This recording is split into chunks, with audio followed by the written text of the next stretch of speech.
করে মৌরলা মাছের তরকারি করলে জাস্ট আর কিছুই লাগবে না, খেতে অসাধারণ হয়। বাড়িতে একবার ট্রাই করে দেখবেন, আশা করছি ভালো লাগবে।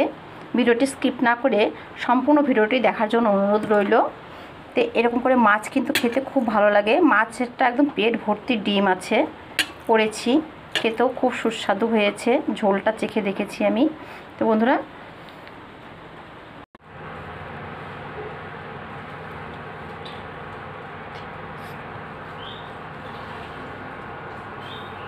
মাছটাকে কেটে ধুয়ে আমি পরিষ্কার করে নিয়ে নুন আর হলুদ দিয়ে মাছটাকে মেখে নিচ্ছি।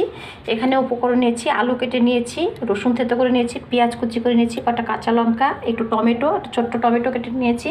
আর এখানে কিছু মশলা আছে, শুকনো লঙ্কা, আদা আর জিরে একসঙ্গে বেটে রাখা আছে। যতটুকু লাগবে ততটুকু দেবো। তো সবার প্রথমে আমি আলুটা আগে ভেজে নিচ্ছি। কড়াইতে তেল দিয়ে দিয়েছি, আলুটা ভেজে নেব।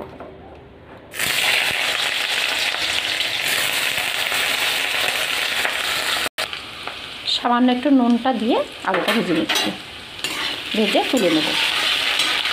আলুটা ভাজা হয়ে গেছে, আমি তুলে নিচ্ছি। আলুটা তুলে নিয়ে ওই তেলে আমি মাছটা ভেজে নেব।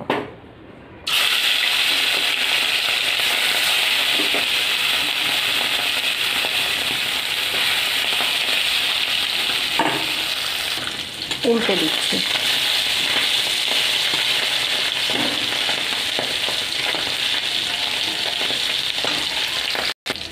মাছটা ভাজা হয়ে গেছে, বের করে নিচ্ছি।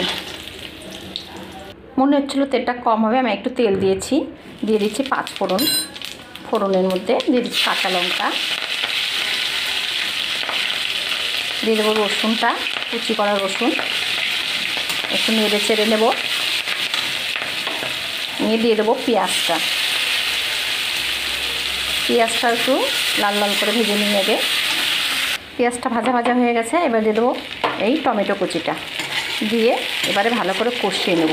এতে দেবো পরিমাণ মতো নুন আর পরিমাণ মতো হলুদ গুঁড়ো দিয়ে ভালো করে কষিয়ে নেব আগে।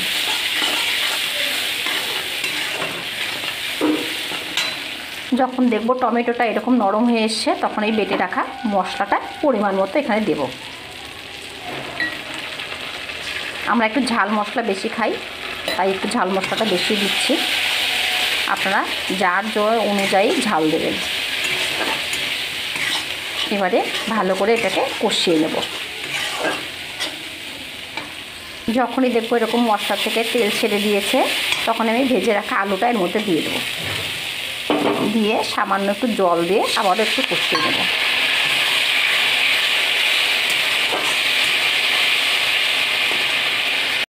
মশলার সঙ্গে আলুটা কষানো হয়ে গেছে, পরিমাণ মতো জল দিয়ে দিচ্ছি ঝোলের জন্য।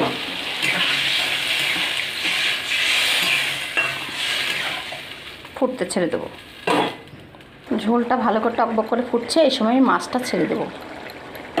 মাছটা ছেড়ে দেওয়ার পরে আরও 5 মিনিট ফুটিয়ে নেব। ঝোলটা হয়ে গেছে, নামিয়ে নেব। নামানোর আগে কিছুটা ধনিয়া পাতা এর মধ্যে ছেড়ে দিয়ে নেড়ে চেড়ে নামিয়ে নেব। এগুলো কিন্তু দেশি ধনিয়া পাতা না, এগুলোকে পাহাড়ি ধনিয়া পাতা বলে।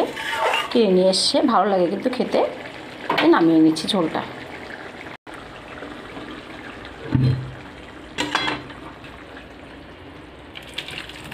গরম ভাতের সঙ্গে খুব ভালো লাগবে।